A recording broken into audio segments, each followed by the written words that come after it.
You know, we all have this kind of superpower we tend to forget we have, and that's the power to just change our minds. It sounds so simple, right?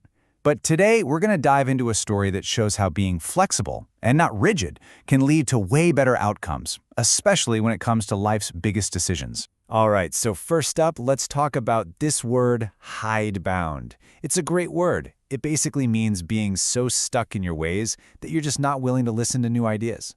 It's the total opposite of being open-minded, and, well, it's kind of the quiet villain in the story we're about to get into. So I've got to ask you, and I want you to really think about it.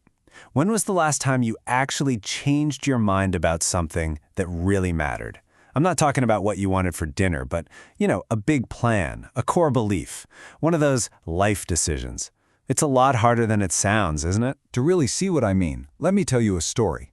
And it starts, like a lot of stressful stories do, with looking for a new place to live, a condo specifically. And this wasn't just some casual weekend browsing. This was a constant, and as you'll see, a really frustrating search. And man, this search was just a total grind. You know the feeling. Places would get snatched up before you even had a chance to think. You'd put in an offer and get a hard no almost instantly. It was just this long, exhausting process that makes you feel desperate to just get it over with. And then, right when it feels like it's never going to happen, a breakthrough. The kind of moment you're waiting for in a search like this. A condo pops up that isn't just okay, it's near perfect. Ah, finally. It felt like the end of the long road was finally in sight. But, the path from I found it to it's mine is, well, it's never that easy, is it? So this near-perfect place is found. A second opinion comes in from the parents, and they point out a few, let's call them red flags. But in the excitement, those warnings kind of get pushed aside. A lower offer goes in, almost to see what happens, and boom, they accepted it. And all of a sudden, this thing is very, very real. And this is where the real fight starts. Not with the seller, but right here inside your own head. You've got that eager voice on one shoulder going, "It's almost perfect. They took my price. If I let this go, who knows when I'll find another one?"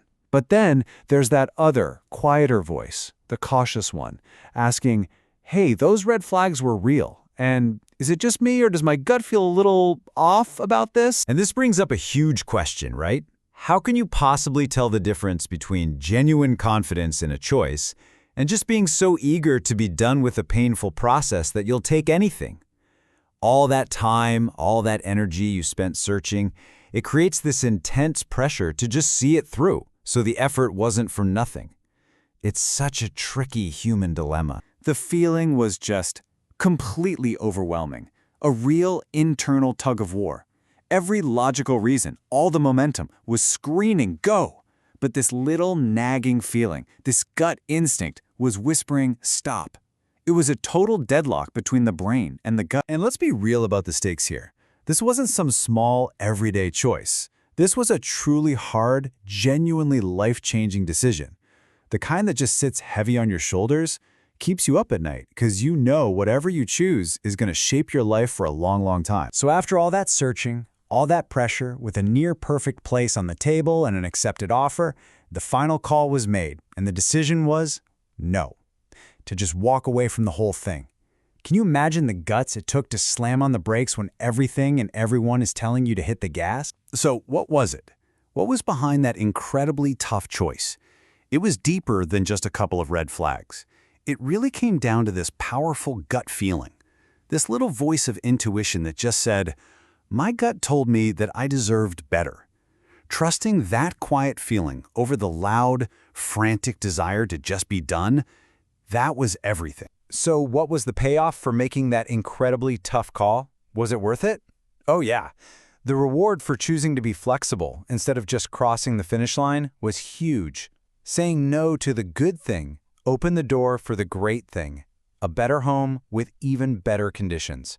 The actual perfect fit. And that, right there, is the whole point of this story. Resisting that hidebound urge, that stubborn, inflexible need to just push through no matter what, that's what led to the right result. It was the willingness to change your mind, even at the 11th hour, that made all the difference in the world. So we'll leave you with this idea to chew on. A mind that never stretches eventually snaps. Think about that.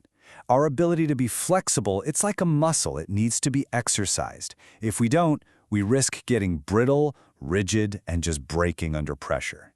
So, next time your gut is telling you to maybe, just maybe, reconsider, are you going to stretch your mind or are you going to snap?